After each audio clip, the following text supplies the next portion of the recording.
Some of the key challenges for planning an event are establishing clear goals and objectives, because that really gives all the key decision makers and the community an understanding of what you're trying to achieve. And with that, then you have a clear way to move a project forward and also understand what the different funding and financing options are to achieve those goals and objectives.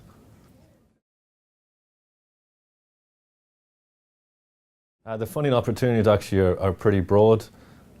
Each different city has its own kind of access to funding, and what we try and do is look at all the different funding, from public funding options to private funding options, and that can be tax sources, it could be land sales, it could be different grants that public agencies happen, but also more importantly to look at the private options. So certain assets can generate revenue from user fees, from events, from naming rights, from sponsorship, as well as looking at donations and other private sources.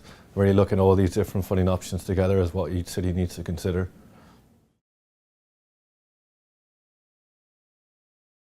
Well, risky is a good word to use for finance and planning, because if you look at the private donation side, that's pretty speculative in a way, because it's giving, and you have to attach different emotional and personal connections to actually sourcing funding, whereas kind of tax measures or city have a lot of oversight in terms of how they use that money, and then private funding as well is a different source. But probably the philanthropic side is probably the most risky, but then it depends on if you have an experience doing that or not.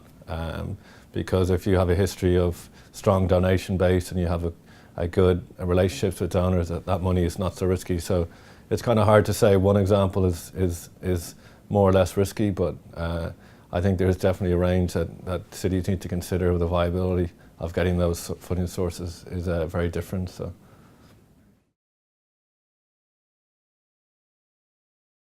Well, the lessons learned is really setting up a good framework up front, because having a sound rationale for projects.